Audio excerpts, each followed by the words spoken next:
S'il y avait du bien, ce serait de soutenir l'autre dans sa souveraineté. Puisque ce n'est qu'à l'endroit de ta propre souveraineté et de celle de l'autre qu'il peut y avoir vraiment rencontre et vraiment lien constructif.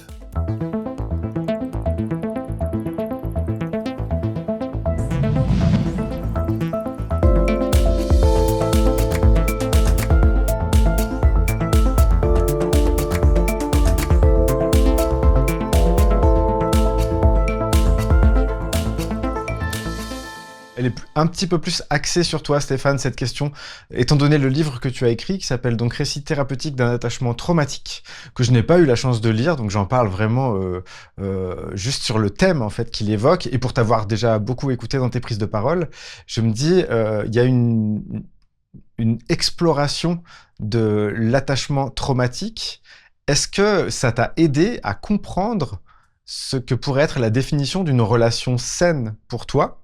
Et j'élargis cette question évidemment à Jean-François, mais je partais de ton livre pour y accéder. Eh bien, s'il y en a encore 3 heures devant nous, je peux prendre la parole. Euh, ce sujet est tellement profond et tellement complexe. Déjà ce livre part d'une rencontre dite amoureuse qui est venue secouer les fondations de ce que je suis ou de ce que je pense être. Ou à l'issue de laquelle je me place de manière assez libre finalement en tant que victime, l'autre ne pouvant être qu'un bourreau.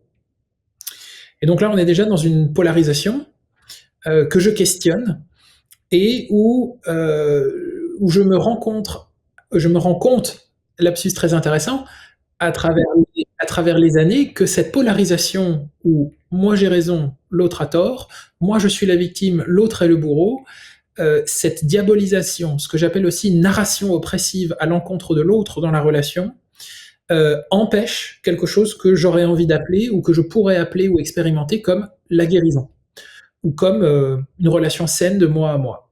Et donc ce livre est né de ce questionnement, de cette prise de conscience qu'en fait, pour me guérir de la souffrance d'avoir été largué, je suis obligé de placer l'autre, de le descendre du piédestal sur lequel je l'avais placé pour rendre la relation possible. Et donc j'explore à travers tout ça le fait que, notamment d'idéaliser quelqu'un, puisque chez moi, tomber amoureux, et je ne sais toujours pas ce que c'est, l'amour est étroitement enchevêtré avec la notion d'idéalisation, avec la notion d'idolâtrie. Et j'observe aussi dans cette manière, dans ce bouquin qui évoque plusieurs manières de relationner, notamment malsaines, que cette idolâtrie dont je fais parfois l'objet aussi euh, entraîne implicitement une diabolisation à terme à l'endroit où l'autre a besoin de reprendre son pouvoir. Et l'idéalisation d'une personne peut nous faire penser, vous êtes mieux placé que moi pour tout ça, mais peut nous faire penser au rapport qu'on a eu à nos parents et au rapport qu'on a besoin d'entretenir avec celui ou celle que l'on choisit comme partenaire. Donc on va l'idéaliser pour retrouver une forme de contraste, une forme de géographie relationnelle qui va nous rappeler quelque chose qu'on a vécu en tant qu'enfant. Sauf que, je me répète, mais cette idéalisation mène indispensablement à une forme de diabolisation qui survient très régulièrement au moment de la rupture, au moment où je souffre, au moment où l'autre souffre, et va faire de moi le bourreau, coûte que coûte, parce que c'est là qu'on s'imagine, étant donné la structure sociale ou sociétale qu'on évoque tous les trois, c'est à l'endroit de la polarisation de l'autre et de la diabolisation de l'autre qu'on s'imagine trouver une forme de salut, une forme de vérité, et bien sûr, si l'autre est en tort ou l'autre est un bourreau, ça va me placer du côté du bien. Et donc je vais mieux me vivre dans cette souffrance et je vais tenter de reprendre le pouvoir sur une narration. Sauf que la grande erreur que nous faisons, en victimologie, il y a cette notion de reprise de pouvoir, de resubjectivisation du discours pour guérir, sauf que la grande erreur qu'on fait, c'est que cette reprise de pouvoir se fait à l'encontre de l'autre, plutôt que de s'approprier un discours qui ressemblerait à nous sommes tous les deux dans cette relation en train de jouer l'un et l'autre, de rethéâtraliser à des fins cathartiques et compensatoires des relations traumatiques qui nous ont conditionnés et qui parfois même conditionnent le fait qu'on soit dans cette relation tous les deux. voilà un peu, en extrêmement condensé, ce dont traite mon exploration de l'attachement traumatique, dont je suis à la fois sujet, à la fois objet, et je le découvre à partir, dans mes relations amoureuses, à partir de plusieurs endroits que j'essaye de rendre toujours plus conscient, notamment quand je découvre que, à ma grande surprise, j'ai fait souffrir une personne. Alors que c'est pourtant toujours les autres qui me font souffrir, évidemment. Et donc, voilà ce que j'explore et j'espère avoir tenté j'espère avoir répondu partiellement à ta question. Hmm. Bah, déjà, je te remercie. J'attendais pas de réponse précise, simplement celle que tu pouvais me donner maintenant. Donc, je te remercie d'avoir accepté de pas le faire en 3 heures parce on n'en dispose pas de ces 3 heures, mais néanmoins, dans un échange ultérieur, ça me dirait bien de creuser dans cette direction-là avec toi si ça te dit. En dehors de cette proposition, la notion de pouvoir que tu as évoquée, je pense que j'aurais envie de revenir dessus ensuite, de pouvoir personnel. Mais est-ce que toi, Jean-François, tu avais un rebond sur ce que vient de dire Stéphane d'abord? Bah, je trouve que Stéphane l'a merveilleusement articulé. Je pense que Stéphane fait partie des personnes qui ont poussé très très loin cette exploration, qui m'inspire beaucoup. Je ne crois pas l'avoir poussé aussi loin que lui. D'ailleurs, Stéphane, je te remercie pour ton livre que j'ai reçu il y a peu et que je vais lire avec beaucoup de plaisir. Et je pense en apprendre effectivement beaucoup de choses. Je ne pense pas avoir, comme toi, vécu je sais pas, des idéalisations de personnages ou d'idolâtrie envers d'autres personnes. Par contre, je l'ai peut-être souvent vécu envers moi, avec les mêmes mots et mêmes symptômes que ça donne, avec cette dualité entre idolâtrie et haine aussi en même temps. Ça va ensemble, surtout quand quelqu'un porte un récit singulier qui se différencie du récit collectif et donc qui crée à la fois aussi une attraction pour cette liberté soi-disant vue chez l'autre et en même temps qui peut aussi générer des répulsions, des rejets, de se dire, je sais pas, j'y arriverai jamais, ou bien de comparaison aussi, et ça crée aussi de ce type, je vois, de réponse traumatique. Mais j'ai une question en fait pour toi, Stéphane. Toi, tu as fait justement ce chemin, ça veut dire maintenant tu vois cet ensemble-là, dans lequel tu te vois aussi bien sûr en tant qu'acteur, tu fais bien la différence entre culpabilité et responsabilité. Tu as développé aussi tout ce langage de l'ontologie de la relation que je trouve absolument essentiel. Comment tu vis ces situations où toi tu comprends le système dans son ensemble, en tout cas probablement de manière plus vaste que éventuellement la personne avec laquelle tu as pu avoir justement des tensions, des conflits, des choses comme ça. Si toi, dans ton expérience, tu t'aperçois, tu ressens, mais non, cette personne, elle ne comprend pas. Par exemple, elle peut garder un discours purement accusatoire à ton égard, ou continuer elle-même à se victimiser, euh, ou à se vivre aussi comme agresseur ou agresseuse à ton égard. Mais ça veut dire de rester finalement dans une seule notion de perspective plutôt que de passer à cet aperspectivisme justement dont tu parles si bien. Comment tu vois ça? Comment tu vis ça? Alors déjà, tu dis j'ai fait le chemin, je crois que je suis encore en chemin à cet endroit-là. Je me fais encore surprendre tous les jours par des zones d'ombre chez moi qui se révèlent. Euh, tu questionnes comment je vis si moi j'ai de la hauteur et que l'autre en manque. Alors déjà, je vais me questionner à cet endroit-là. Suis-je pas un petit peu trop prétentieux à croire que moi j'ai mieux vu la chose que l'autre? Et j'aime bien conserver ce point de vue, cette perspective qui consiste à dire je ne peux voir le monde qu'à travers mon histoire, qu'à travers ma biographie, et l'autre ne peut le voir qu'à travers la sienne. Je crois que la seule erreur à faire, que ce soit du côté de l'autre ou du mien, c'est de commencer à croire que j'ai raison et l'autre a tort. Et ce sont encore une fois deux subjectivités qui se rencontrent, deux histoires qui s'entrechoquent. Et si toutefois à un moment j'ai l'impression de déceler que l'autre manque de hauteur, là où j'en suis aujourd'hui, c'est de m'extraire de la relation. À tel point que je crois que c'est mon schéma classique, c'est-à-dire de mettre fin aux relations. Et c'est une manière, je pense, de m'extraire, de sortir des potentiels abus de pouvoir, de sortir d'une forme de, je cherche le mot depuis tout à l'heure, mais d'une forme de hiérarchie, d'une forme de contraste qui ne peut pas servir la relation. À moins que cela soit posé contractuellement, mais mais c'est peut-être aussi un stratagème pour moi qui me permet de fuir cette zone si difficile pour moi qui est l'engagement. Voilà, il y a des gens qui ne cherchent que ça et qui sont très mal à l'aise dans le non-engagement.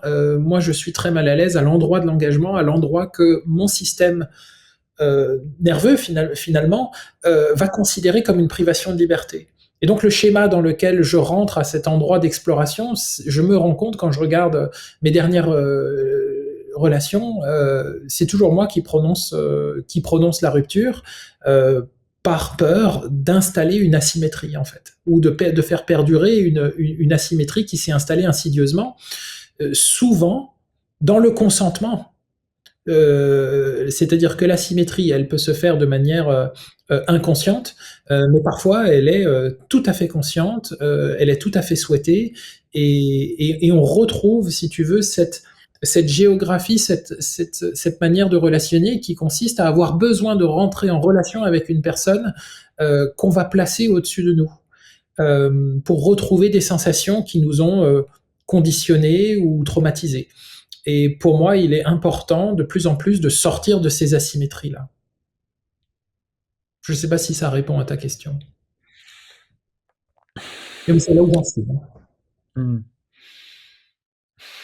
Si en disant ça amène des éléments et ça va peut-être aussi m'aider à préciser ma question. Alors déjà, j'ai introduit une distinction, mais il s'agit que de la mienne et peut-être ne la tue pas justement, de situations où, alors je vais parler pour moi, je peux tout à fait voir ma participation à un dysfonctionnement, et je vois la participation aussi de l'autre, je le vois en tant que système, me trouver face à une personne qui ne voit pas ça comme un système. Ça veut dire qu'il peut rester à un niveau premier, de pointer du doigt, d'accuser, etc. Je fais bien la différence entre ça, donc deux opposés, mais ça revient aussi à si tu vois le verre à moitié plein, à moitié vide, ou si tu essaies de voir le verre en entier, et tu sais le voir et à moitié plein et à moitié vide.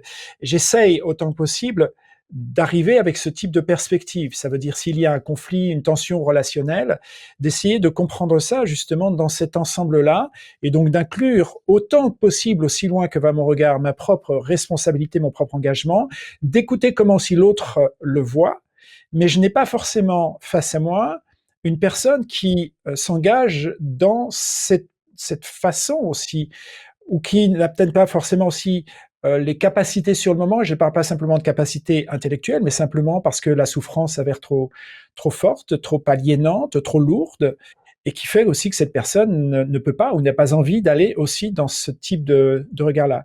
Donc j'introduis cette distinction-là, je voudrais savoir si tu la vois, si tu la vis en tant que telle, et qui fait que là, il ne s'agit pas de savoir qui a raison ou qui a tort, mais d'essayer d'offrir, de poser sur la table comment nous voyons chacune les choses, comment nous les voyons individuellement, comment nous les voyons en tant que système, et à partir de là, d'essayer de voir ce que l'on veut faire de ça, qui peut amener aussi à des décisions, de se dire, bah tiens, on ne se voit plus, enfin peu importe les décisions, mais construites à partir de ce regard, versus quelque chose de complètement perspectiviste, polarisé.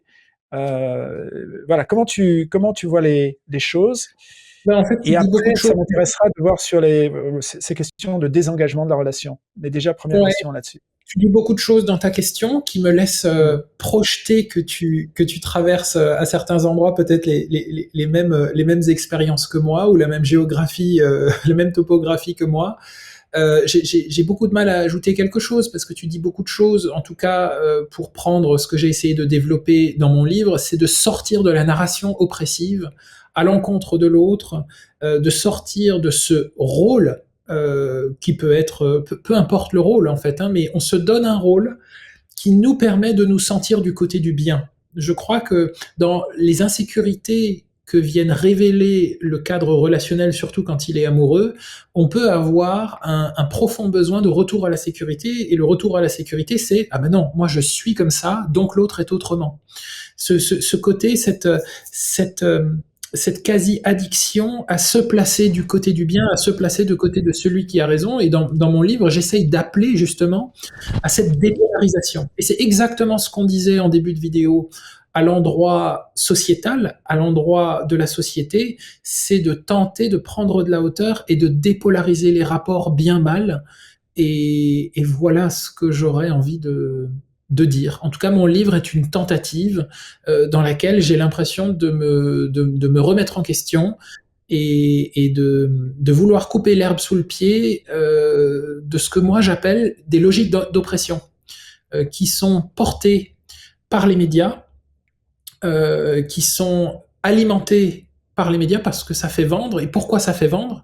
C'est parce que les procès médiatico-juridiques, quand il s'agit d'une opposition des sexes, s'ils sont autant populaires, c'est qu'ils parlent de quelque chose de profondément ancré, un sentiment d'injustice au sein de la société.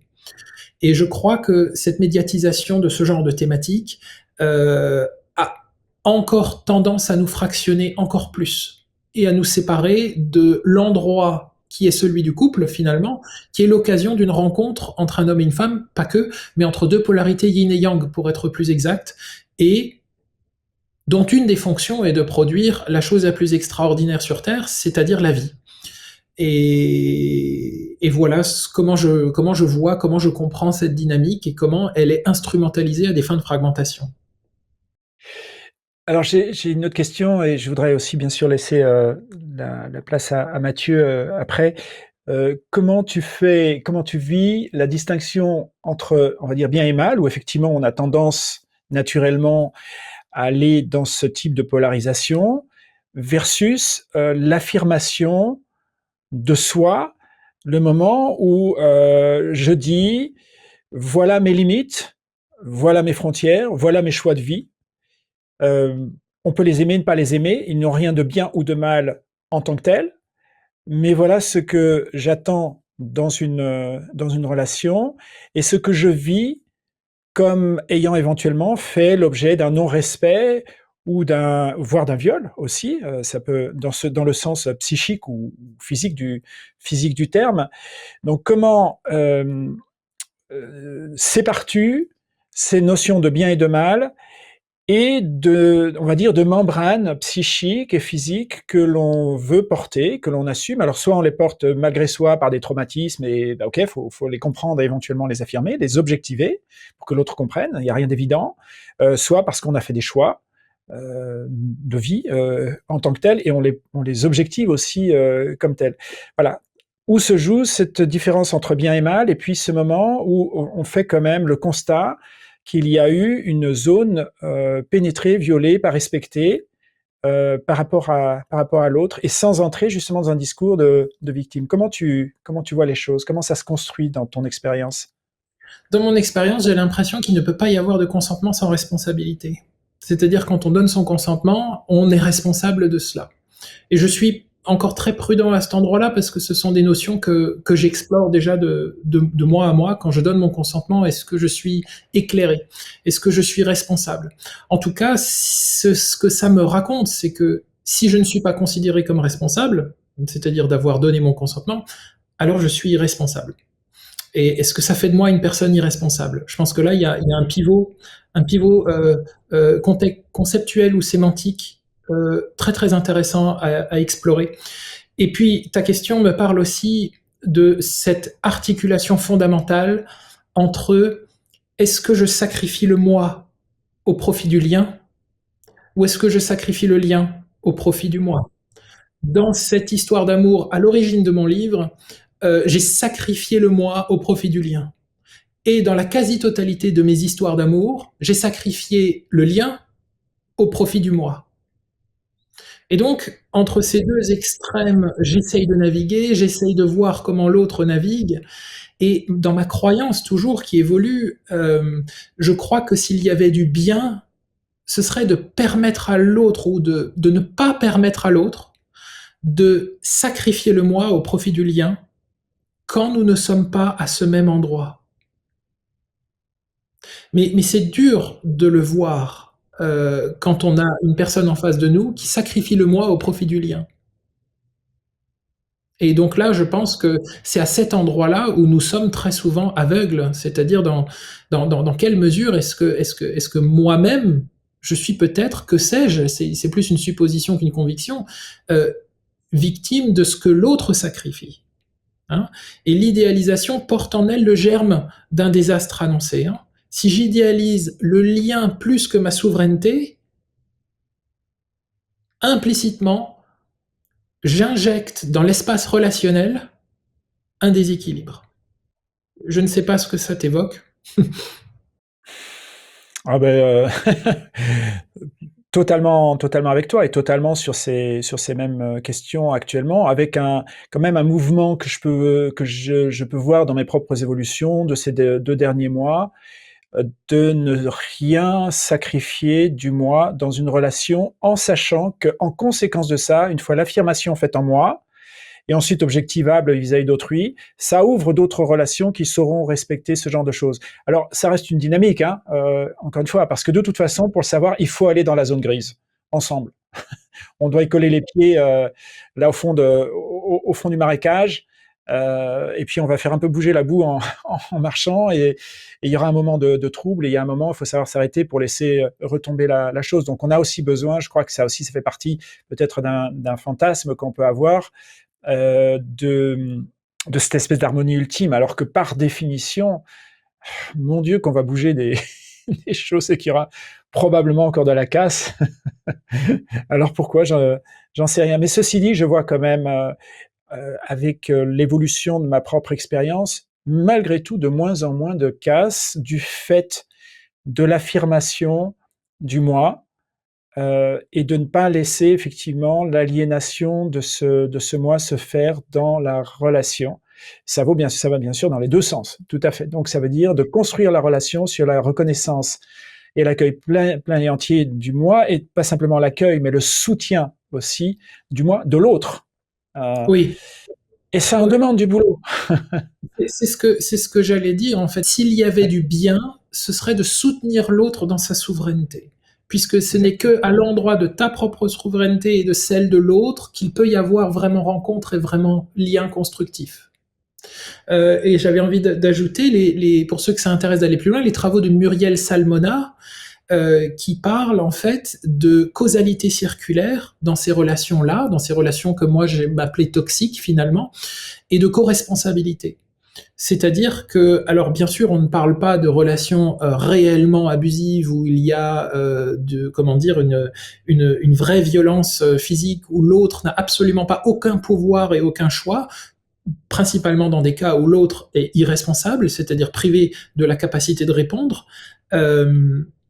Mais Muriel Salmona évoque que ce sont des relations qui se construisent à deux, et d'autres travaux dont je n'ai pas les auteurs sous la main nous parlent justement du fait que les situations traumatiques d'enfance où nous nous sommes sentis sans défense vont nous pousser à reproduire des situations similaires. Et donc il y a une perspective qui est très finalement mécaniste, qui consiste à dire on reproduit ce qu'on connaît, parce que la situation d'enfance traumatique fait circuler un cocktail d'hormones dans le cerveau qu'on va mélanger, qu'on va confondre avec la notion d'amour. Et donc dès lors qu'on a une situation toxique ou traumatique qui ressemble à ce qu'on a vécu en tant qu'enfant, eh bien on est attiré comme une réelle addiction vers ce type de dynamique toxique. Ça, c'est une explication qui est très mécaniste et neurochimique finalement. Et puis il y a une autre explication qui est très jungienne et plus transpersonnelle, qui consiste à dire je vais rechercher à vivre ce qui m'a traumatisé dans le seul but de le transcender,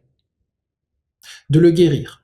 Et donc là, nous sommes portés par un mouvement social et culturel qui dit je vais le transcender en accusant l'autre. Je vais le transcender en dénichant le bourreau, en dénichant le mal finalement pour me mettre du côté du bien. Et il existe une autre manière de faire, c'est d'y aller ensemble et de sortir ensemble dans une perspective qu'on pourrait qualifier de plus humaniste, transpersonnelle et de cœur à cœur. C'est comment est-ce qu'on se sort du mal qu'on s'est fait ensemble. Merci, tu le dis tellement bien et Je t'avoue, je ne sais pas, j'explore. je je m'y retrouve. Je trouve aussi intéressant, bah, les travaux de Michel Foucault aussi là-dessus, hein, sur la justification d'une société qui fabrique aussi, ses criminels, ses délinquants et qui va donc, en créant l'objet monstre, créer le mécanisme d'auto-légitimation par le principe d'opposition et de diabolisation, de l'autre ou des autres ou d'un groupe, peu importe lequel, on retrouve aussi ces mêmes choses. Et je crois qu'elles fonctionnent toutes ensemble. Vision hormonale, mécaniste, sociologique. Finalement, chaque étage confirme un peu les autres. Et Mathieu, comment tu accueilles tout ça, là, cet échange? Ça te dit quoi pour toi, pour ta propre expérience? Je suis sur plusieurs étages en même temps. Je me régale de vous avoir tous les deux, premier étage. Merci d'être là. Euh, J'avais des choses qui me venaient au fur et à mesure de vos prises de parole. Je sais pas si je vais pouvoir en faire un tout sensé, mais je ressentais quelque chose à l'endroit où tu évoquais là, juste à la fin de ta prise de parole, Stéphane, deux façons. J'ai l'impression qu'il y a la possibilité de la transcendance en, en ne comprenant pas tout de suite, en digérant de l'autre côté de la digestion, et cette digestion peut être personnelle, avec la liberté pour chacun de recommencer un remix de ce qu'on n'a pas encore compris, de ce qu'on n'a pas encore transcendé. Du coup, c'est comme si on allait faire des tours de manège à l'endroit où on a la possibilité soit de rejeter la faute sur l'autre et de refaire un tour de manège, parce que généralement, quand on fait ça, on ne s'est pas accueilli à l'endroit où on faisait partie de la relation. On, on, on s'est on s'est préservé une appartenance au côté du bien, comme tu le dis précédemment. Et j'ai l'impression que dans un second temps, des fois, après la colère, après la douleur, après l'incompréhension, après la souffrance qu'on peut ressentir à ne pas pouvoir justement se relier à l'endroit où ce serait constructif, parce que c'est ça aussi, des fois, cet endroit, il est tellement difficilement accessible, les égos étant tellement touchés, chacun de leur côté, les histoires étant tellement mises en jeu, chacune de leur côté, on est sur une impossibilité d'aller chercher cet endroit-là. Moi, je me retrouve régulièrement à vouloir accéder à cet endroit-là, à dire, on y va, hein, et en fait, c'est pas accessible. Et je suppose que c'est pas que du côté de ma compagne, c'est aussi du mien. J'ai beau le dire de façon volontaire, je pense que s'il n'est pas accessible, c'est aussi que moi, sur le moment, j'ai beau l'affirmer, je suis pas foutu d'y aller d'une certaine façon. Du coup, ça faisait résonner ça. Et il y a dans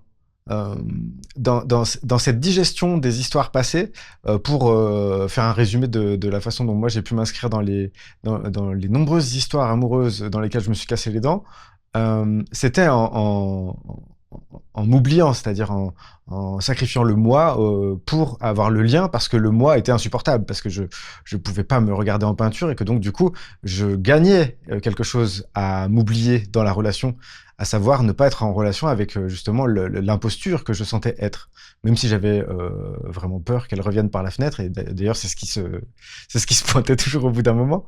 Le truc étant, c'est que ce que j'y ai gagné, en fait, il m'a fallu beaucoup d'essais pour trouver. C'est du pouvoir personnel à l'endroit où je me suis rencontré dans mes zones où je ressemblais beaucoup trop aux gens que je fustigeais. C'est ma ressemblance avec la masculinité toxique, l'hébergement de la masculinité toxique à l'intérieur de moi. C'est le fait, je voulais tellement pas héberger ça, que du coup, je pouvais pas me reconnaître à l'endroit où je l'avais en moi. C'était plus fort que moi. J'allais mourir foudroyé sur place, de honte, de perpétuer ce modèle-là en étant conscient depuis le début. J'avais l'impression que le fait de l'avoir conscientisé, c'était le synonyme de l'avoir digéré. Et donc à ce titre-là, je ne pouvais pas vivre la honte, qui est comme un peu un samouraï. Hein. Il y a vraiment ce truc-là de je vais me faire harakiri si jamais je tombe sur moi avec ce mal qu'on peut écrire comme on veut, quoi. Et du coup, me rencontrer finalement, ça a pris du temps parce que c'était tellement pas négociable, je ne pouvais pas m'encadrer comme ça. Donc, je vais bientôt finir ma prise de parole, qui est très longue. Je dirais, en fait, finalement, que dans une relation, l'endroit où on pourrait se rejoindre pour construire ensemble, en respectant la souveraineté de chacun, des fois, c'est pas accessible du fait de l'évolution personnelle de chacun des membres, voire d'un des deux. Mais j'imagine que si on est en relation avec quelqu'un, c'est que en fait on a des zones immatures qui vont résonner les unes avec les autres, créer du grabuge, et peut-être on pourra y aller ensemble, peut-être qu'on ira plus tard soi-même pour se sauver et se transcender à l'endroit où on va récupérer du pouvoir personnel et entrer dans les relations suivantes avec vraiment quelque chose qui a changé. Voilà, je finirai là-dessus. Je sais pas si c'est pertinent. Ok. Bah, je vais aller à ma question suivante. Euh, Parce que justement, ce thème qui est plutôt interpersonnel, j'aimerais le mettre en relation avec notre relation à la société. Donc, la société actuelle, elle entre en relation avec nous par de multiples tentacules. Le contrat social qu'on signe pas d'ailleurs, au départ, les médias, les tabous, les obsessions, les éléments de langage, le travail, les lois, les banques, les règlements intérieurs et compagnie.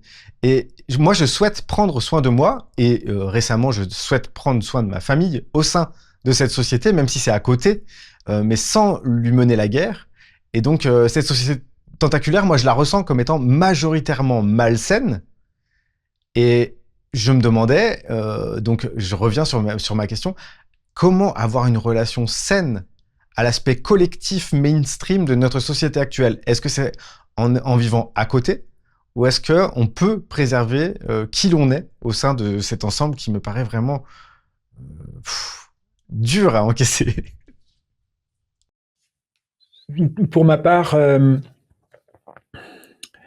j'essaye d'avoir un discours aussi nuancé que possible, parce qu'en même temps, cette société dont je puis m'extraire aujourd'hui, elle me laisse aussi le temps d'exister en moi-même. J'entends cette société, ce microcosme-là. Je vis en France, dans une société pour l'instant pas en guerre. Alors évidemment qui a ces tensions, qui peut-être dans 2 ans aura complètement viré, je sais pas, vers des formes de fascisme, etc. Hein. Si on extrapole les futurs possibles aujourd'hui, ça peut inquiéter. Il y a mille et une raisons de s'inquiéter. Toutes les époques, toutes les périodes de l'histoire nous ont montré des évolutions possibles, dont certaines ont vraiment eu lieu. Néanmoins, je dois quand même saluer le fait de faire partie des rares humains, je pense aujourd'hui, en tout cas la minorité d'humains, qui ont la possibilité d'évoluer dans une société qui leur permet malgré tout d'exister, avec toutes les aliénations, les contraintes, etc. J'ai dû passer moi-même des années et des années à me libérer du récit collectif. J'ai dû apprendre par les essais et les erreurs et beaucoup de souffrance à ne pas vivre dans la société, mais à vivre avec la société. Donc de développer des protocoles d'interaction avec, sans trouver une place dans. Et en ayant conscience que de toute façon, je puise mes racines comme une plante qui veut essayer d'aller vers la lumière, mais qui a quand même ses racines dans ce pot commun, ce terreau humain qui existe. Voilà. Alors, je pense que ça me ramène à cette posture, encore une fois, d'artiste. Je crois qu'on a encore, contrairement à des endroits où des gens se prennent des bombes sur la tronche, et là on n'en parle même plus, et encore, je devrais modérer ça, parce que même dans les pires espaces et dans les camps de concentration et sous les bombes, les gens justement produisent de l'art. Donc je change ce que j'allais dire.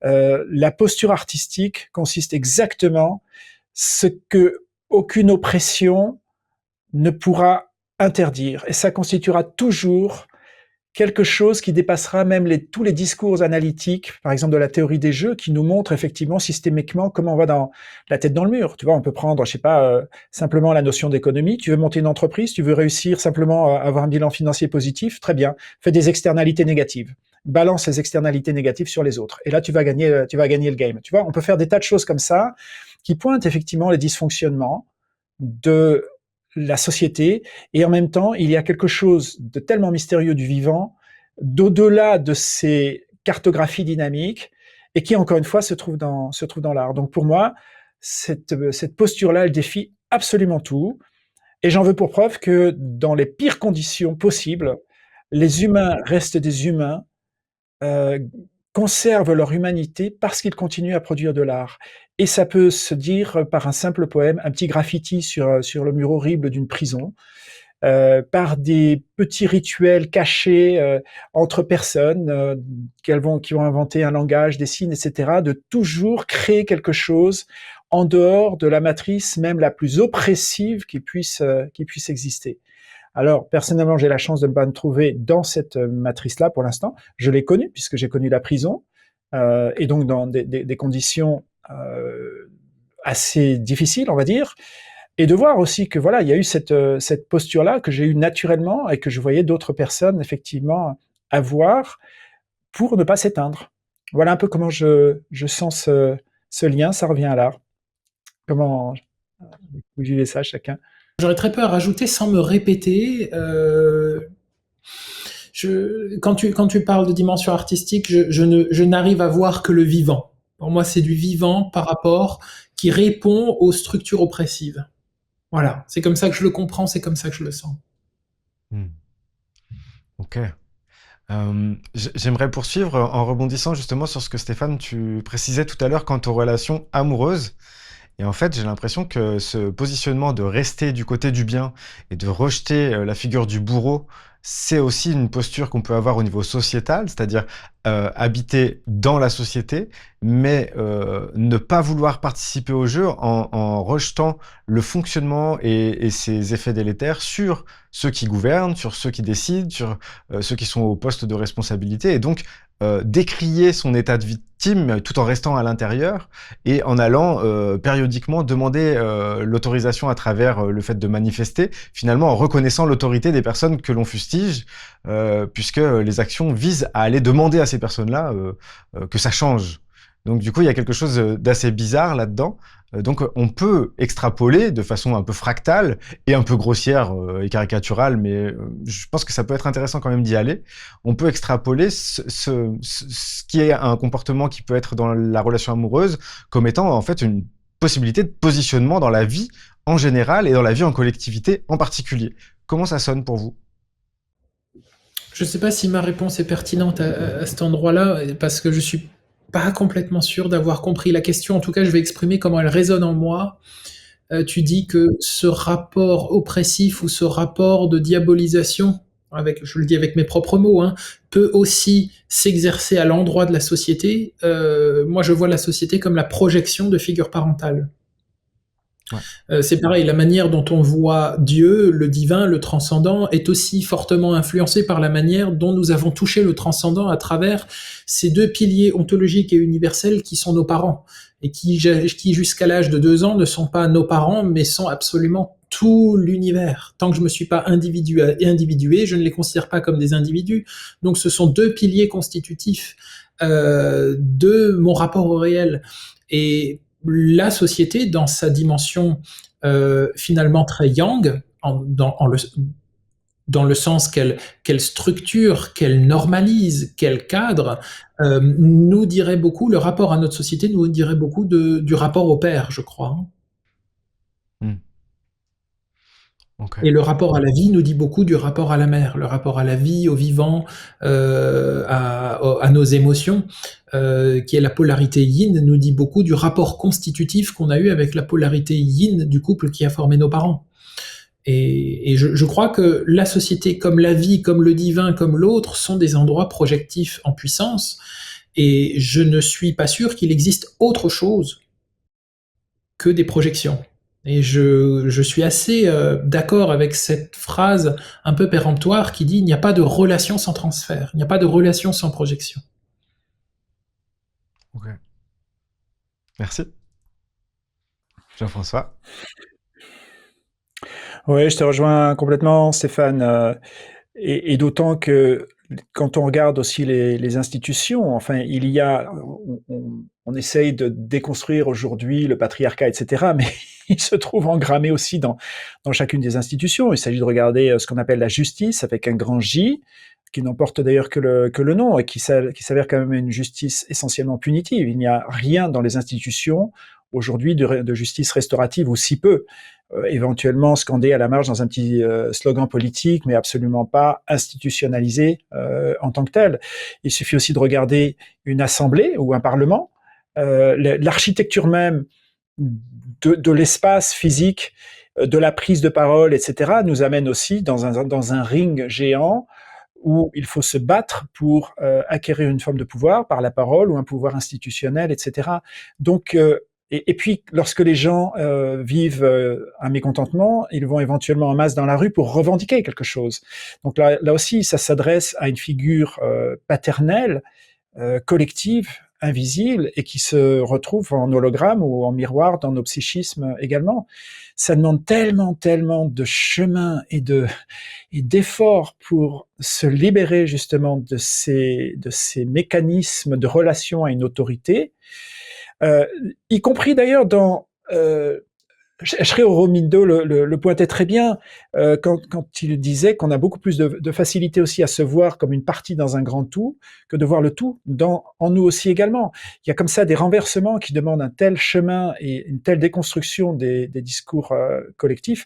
Et je le redis, je veux dire, ça se retrouve aussi dans nos grammaires en tant que telles et dans les systèmes monétaires. Donc tout semble fonctionner comme une matrice extrêmement solide qui se perpétue elle-même d'une structure, oui, patriarcale, autoritaire, et qui se reproduit à l'échelle individuelle et à l'échelle collective dans des mécanismes traumatiques de domination. Alors justement, comment on se libère de ça? Et je ne crois pas qu'il faille le combattre. Encore une fois, je crois qu'on retrouve une fois de plus la posture artistique. Ça veut dire déjà comment en tant qu'individu je peux tenter de m'en affranchir, donc devenir une force d'exemple déjà à moi-même, et puis peut-être ça inspirera d'autres personnes, et ça peut faire système. Après, on peut aussi imaginer des tas de systèmes qui offrent au moins une alternative. Je pense en particulier que on a d'énormes espoirs, je crois, à avoir dans le domaine des monnaies libres. Ça veut dire de pouvoir construire des alternatives économiques, donc d'un vivre ensemble, d'un partager ensemble, d'un réguler ensemble, d'un décider ensemble, à travers des outils autres que l'argent conventionnel. Donc avec d'autres systèmes monétaires qui, pour le coup, créeront un game, un jeu collectif, donc externe et intériorisé, bien entendu, très différent du Monopoly géant dans lequel nous vivons aujourd'hui et qui reproduit ces mécanismes de concentration de pouvoir, qui crée l'attractivité pour la rareté, qui crée des mécanismes extractivistes de nomination, etc. Voilà un peu comment je ressens les choses. Ok.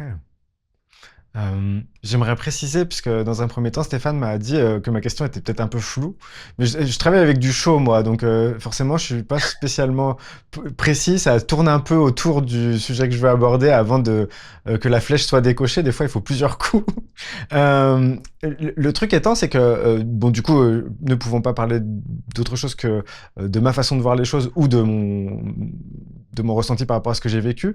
J'ai pu m'inscrire du côté, justement, où j'étais dans la critique passive de ce qui était décidé par d'autres, à l'endroit où prendre mon pouvoir était donner les armes à un homme blanc, hétérosexuel, occidental. Et donc du coup, je sauvais mon image de moi en faisant partie du camp du bien, qui n'était pas d'accord avec ce qui était en train de se faire, mais qui ne se dressait pas spécialement pour autre chose que vociférer. Et donc, du coup, il y a une sorte de posture comme ça qui peut être assez emprisonnante, puisqu'en fait, on est dans le camp du bien, puisqu'on ne participe pas à ce qui est en train de tuer le monde, et on déplore le fait que ça arrive, mais on ne se redresse pas et on ne devient pas l'artiste, justement, ou autre chose, parce que là, on est d'accord sur ce mot-là, mais c'est que des subjectivités qui s'accordent.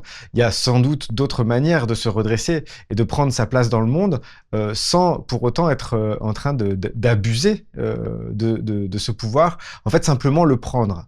Donc, il me semble que comme dans la relation interpersonnelle, comme dans la relation transpersonnelle, les abus proviennent pour certains d'entre eux, ou peut-être la majorité, des endroits où on délègue son pouvoir. Soit parce qu'on ne veut pas l'incarner, parce qu'à des endroits, se rencontrer, c'est quand même rencontrer son ombre, et c'est pas cool.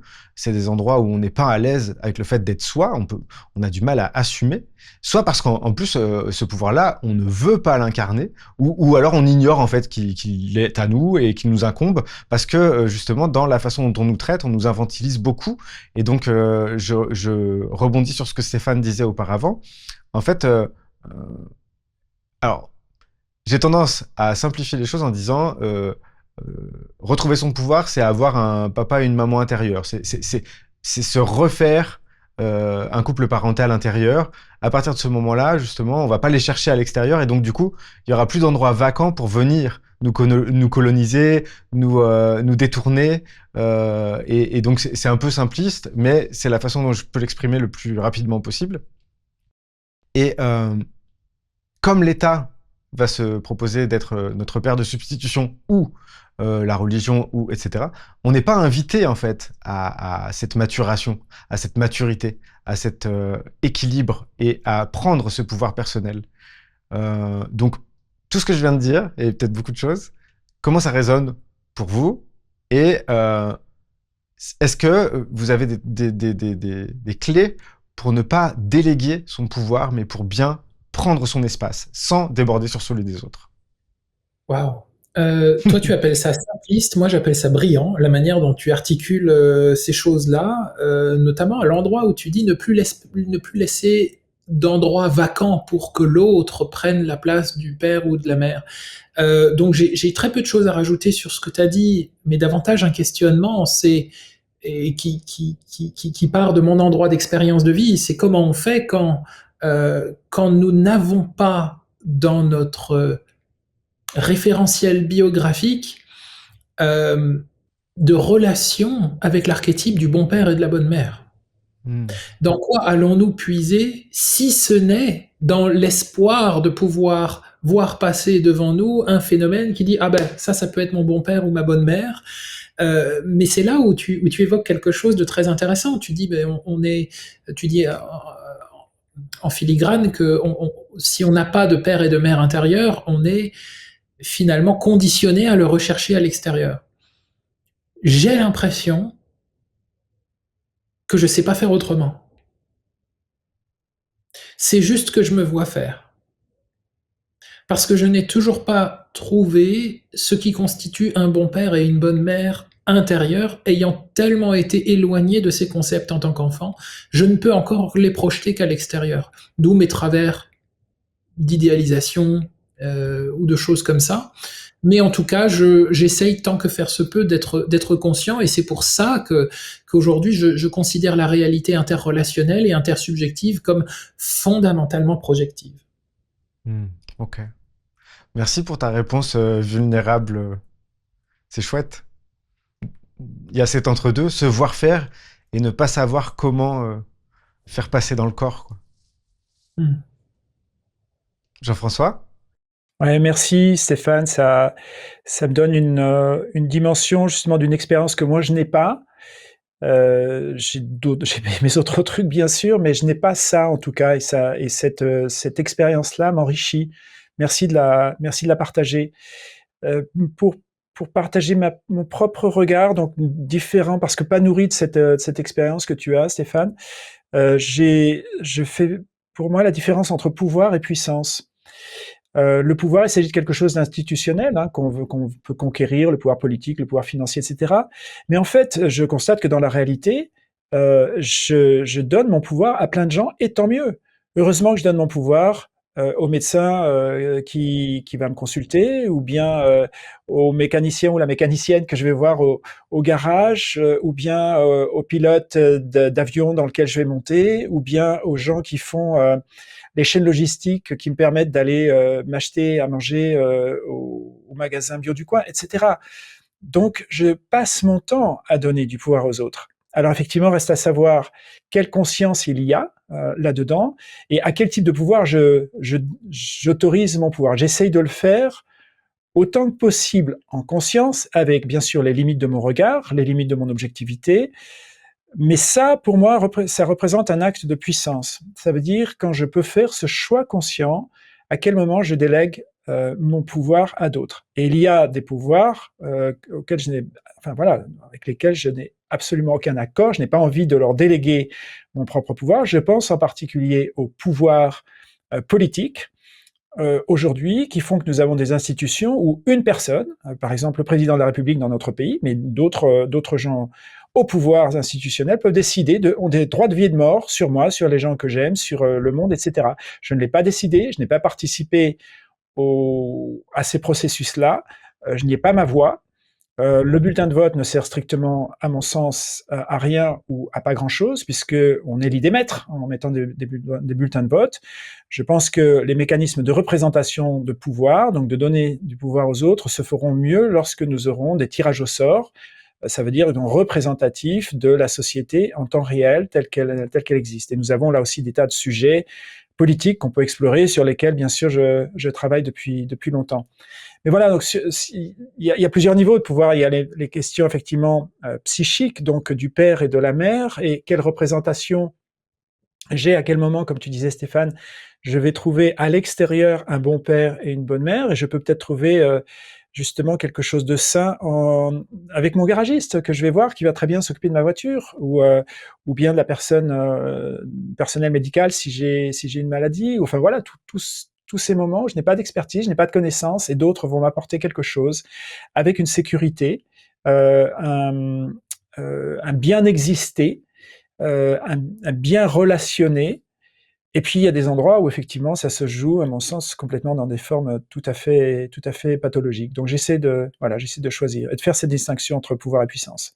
Je sais pas comment ça résonne pour vous. Bah, moi, je veux bien rebondir. Alors, je te remercie pour cette précision. Quand je parlais de pouvoir, j'évoquais pas cette dimension-là.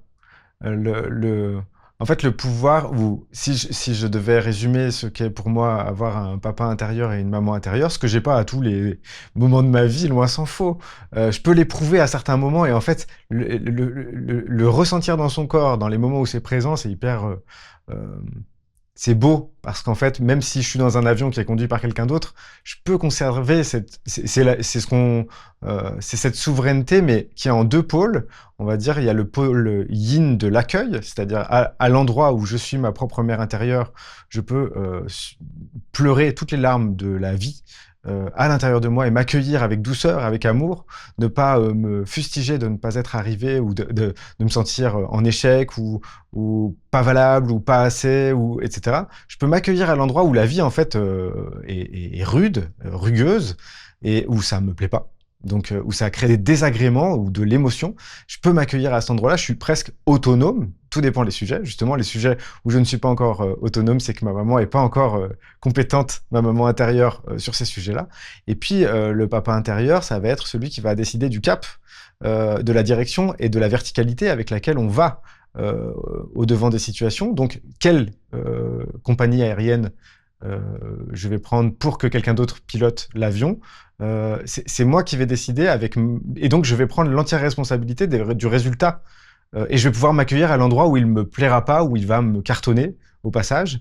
Euh, Parce que ce soit cet exemple-là ou tant d'autres, à chaque fois que je me mobilise pour aller dans le monde, je risque de tomber sur des choses qui vont me heurter.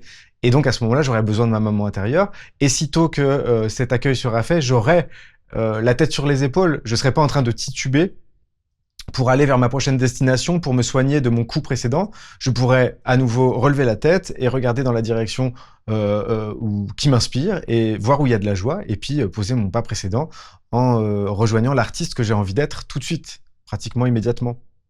Je sais pas si ça parle ou si c'est trop imagé, j'en sais rien. Ça me semble très clair. Je te remercie. Ok. Ça m'ouvre de nouvelles portes. Ah, chouette.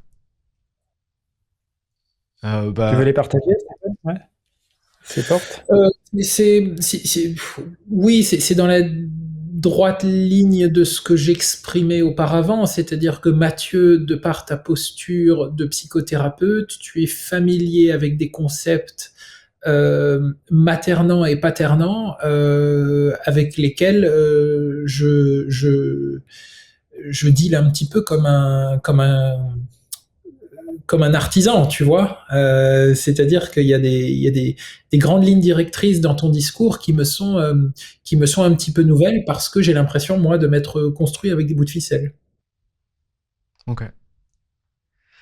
Euh, Est-ce que l'échange jusqu'ici, justement, là, j'avais des questions qui étaient assez articulées entre elles. Après, j'ai des questions qui sont un petit peu plus, et il nous reste une dizaine de minutes. J'ai des questions qui sont un petit peu plus je tape à droite, je tape à gauche, je regarde Est-ce que vous avez des choses que vous avez envie de vous demander suite à cet échange ou de me demander voilà, comment ça va là tout de suite?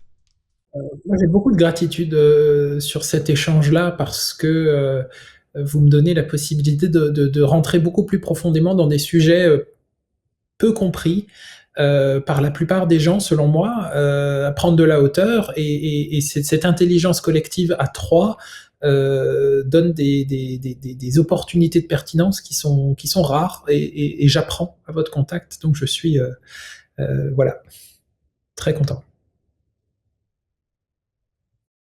Oui, ben moi pareil, ça me fait tellement du bien de rencontrer des sensibilités de vie, des vécus en fait tellement différents du mien et qui ont su construire, en faire tellement de belles choses. Donc ça me touche et j'ai de la gratitude pour ça. Et puis pour les dernières minutes qui nous restent, Mathieu, j'ai envie de te dire, ben vas-y, tape à droite, tape à gauche. Hmm, ok. Bah, je voudrais vous partager mon plaisir et puis le fait que j'ai particulièrement... je suis sensible à vos deux manières de vous vivre aux endroits où ça va me chercher.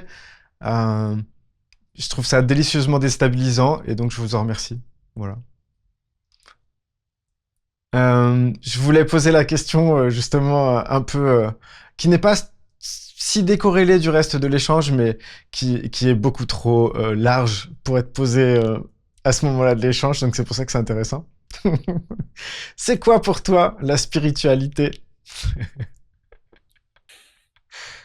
T'as des questions Ah, faciles, toi, hein. Vas-y, Stéphane. euh, allez, avant toute chose, c'est une sensation. Point.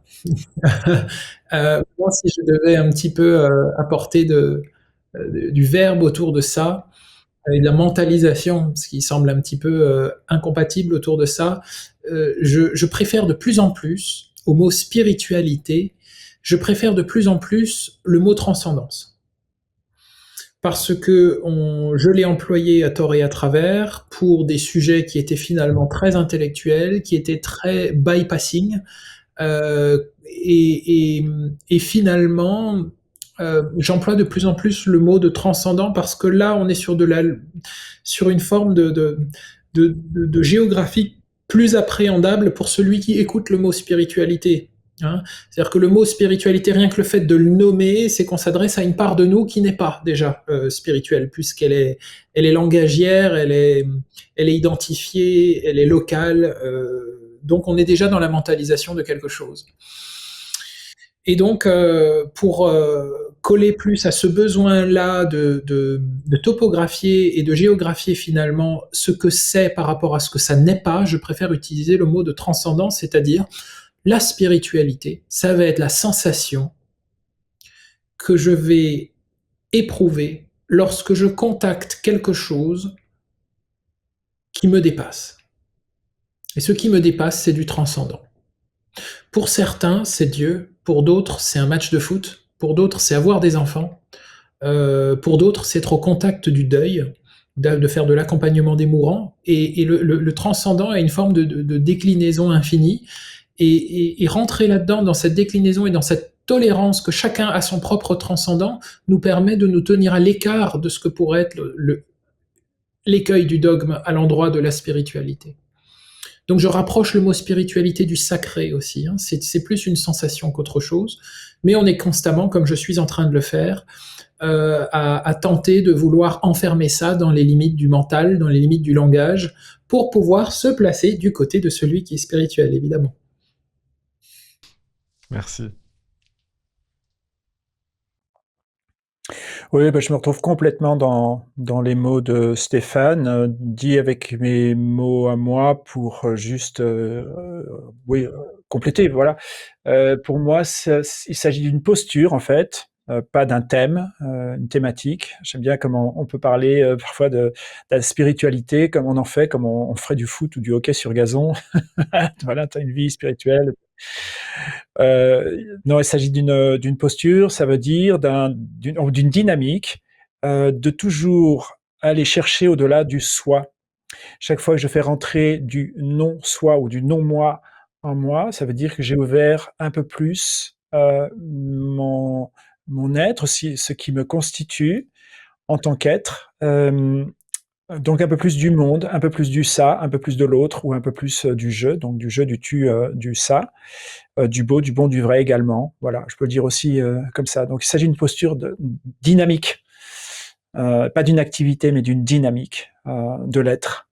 Voilà. Et qui contient le connais-toi toi-même. Souvent, j'entends dire, bah tiens, la spiritualité, en fait, ça consiste dans le connais-toi toi-même. Oui, bien sûr, parce que tout démarre de l'être, mais on arrive vite à ce qui dépasse cet être-là, et donc cette sphère qui semble grandir sans cesse. Voilà, cette posture dynamique. Ouais. Ok. J'ai une question que j'ai envie de vous poser, qui sera sans doute la dernière question avant le petit mot de la fin de chacun. Euh, Vraiment, c'est une question qui me paraît importante, en tout cas qui me travaille beaucoup par, euh, par vagues successives. C'est est-ce que la volonté est une faculté de l'ego et à quoi ça sert la volonté? T'as des questions simples, toi, 5 minutes avant la fin. J'adore faire ça. Là, je veux Stéphane, vas-y, Je sais réponds. pas. Voilà. Quand tu dis Hmm. volonté, moi j'entends intention. C'est-à-dire que j'ai tendance à répondre oui, la volonté serait une faculté de l'ego, dans le sens où c'est vraiment quelque chose, à mes oreilles, de très directif que la volonté, hein, de très yang, hein, tandis que l'intention, c'est plutôt un vent qui souffle dans une direction, plutôt qu'une flèche acérée pointée dans une direction. Et donc, je parle très rarement de ma volonté, mais plus de mon intention. Voilà, c'est la seule chose que je pourrais rajouter à l'endroit de cette question. Ouais, j'avais cette réflexion, elle me travaille parce qu'en fait, j'ai l'impression que la volonté concerne uniquement notre conscient, travaillé par l'inconscient de façon complètement perturbée, quoi, sans qu'on en ait la moindre idée. Et donc, quand on pose une volonté, c'est qu'on voudrait tordre le réel par rapport à ce dont on est conscient, d'une certaine façon. J'ai l'impression qu'il y a une espèce de toute puissance mal placée, puisqu'en plus, justement, si on prend l'image de la lance, elle concerne, ou de la flèche, elle concerne qu'une toute petite partie de la flèche, et donc du coup, c'est vraiment très bizarre de vouloir faire ça. Et j'ai l'impression que quand on met la volonté dans la balance, on se donne de bonnes chances d'avoir un retour de flamme assez, bah, qui disent choisis avec ton être en entier, même si tu sais pas ce que c'est, mais ne veux pas. J'ai l'impression qu'il y a un peu de ça, mais je sais pas, c'est vite dit aussi. Euh, et si j'ai une dernière question à vous poser, puisque dans la façon dont je ressens vos, euh, votre être et vos aspirations, vos intentions, justement, je vais aller là-dessus. Je sens que vous avez envie d'habiter une dimension de collaboration, une dimension de solidarité, une dimension de rencontre, de relation. J'aimerais savoir, dans votre monde, est-ce que la concurrence existe et quelle place elle a?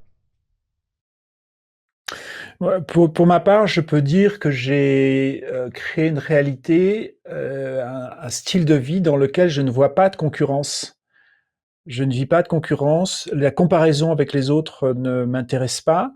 Ou alors, elle peut m'intéresser pour des raisons, je sais pas, pédagogiques. Par exemple, si je pars faire, je sais pas, une compétition ou un cross en parapente, par exemple, je le sais, je le fais pas du tout pour le classement qui m'intéresse pas, mais parce que je sais que je vais apprendre quelque chose, parce que j'en vois d'autres qui, je sais pas, qui volent mieux que moi. Tiens, bah, je peux apprendre comment ils s'y prennent, etc. Voilà, dans ce sens-là, et ce qui amène peut-être aussi les questions de volonté.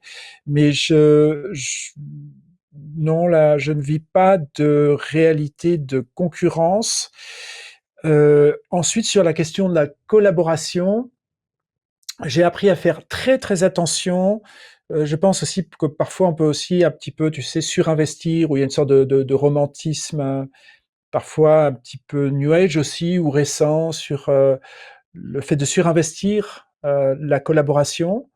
J'entends par exemple souvent, tiens, seul on va plus vite, ensemble on va plus loin. Ouais, Ouais, mais des fois aussi seul, on va plus vite et plus loin.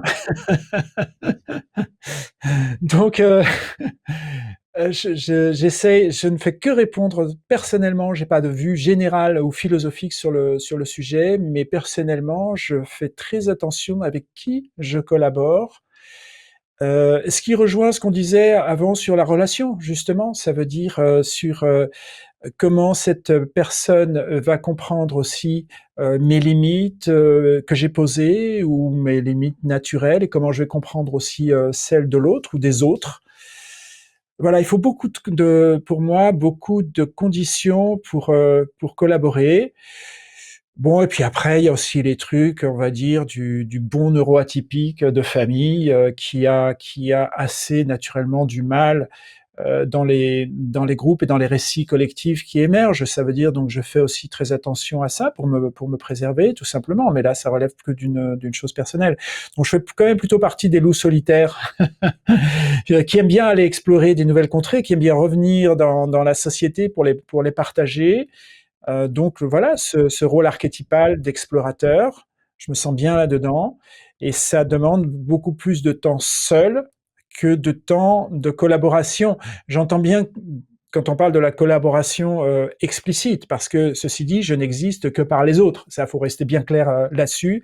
J'existe à cause de tous les autres. L'humain seul, comme un arbre seul, tout ça, ça reste des concepts de mots mais qui n'ont rien à voir avec la réalité du monde. J'existe comme un croisement de flux, d'interactions, de connexions, de collaborations, raison pour laquelle je me définis comme un terrien open source. J'ai vraiment choisi ça comme la meilleure forme d'expression de ma réalité, pas comme un statut revendiqué, mais comme voilà, un carrefour en tant que tel. Donc ça dépend à quel niveau on parle aussi de collaboration, parce que cosmiquement, bien entendu, que ça se base sur des interactions collaboratives et de tensions aussi également, donc du yin et du yang indéniables. Voilà, je fais bien la différence entre mes choix sociaux aujourd'hui et puis la réalité, on va dire, cosmique des choses telles que je l'aperçois en tout cas. Ok, merci. Stéphane? Pour moi, concurrence, ça résonne peu puisque ça me fait penser à comment dire, une sémantique d'entreprise ou une rhétorique d'entreprise. Euh, et, et d'objectifs. S'il devait y avoir une concurrence, ce serait davantage du côté, pour moi, je regarde où est-ce que je suis activé, en fait. Par quel type de discours je suis activé euh, ou dérangé. Ça tourne autour des réductionnismes, de la pensée courte. Ça tourne autour de ceux qui donnent des réponses plutôt que des questions. Et ça tourne aussi autour des discours oppressifs et de ce que j'appelle l'intimidation idéologique.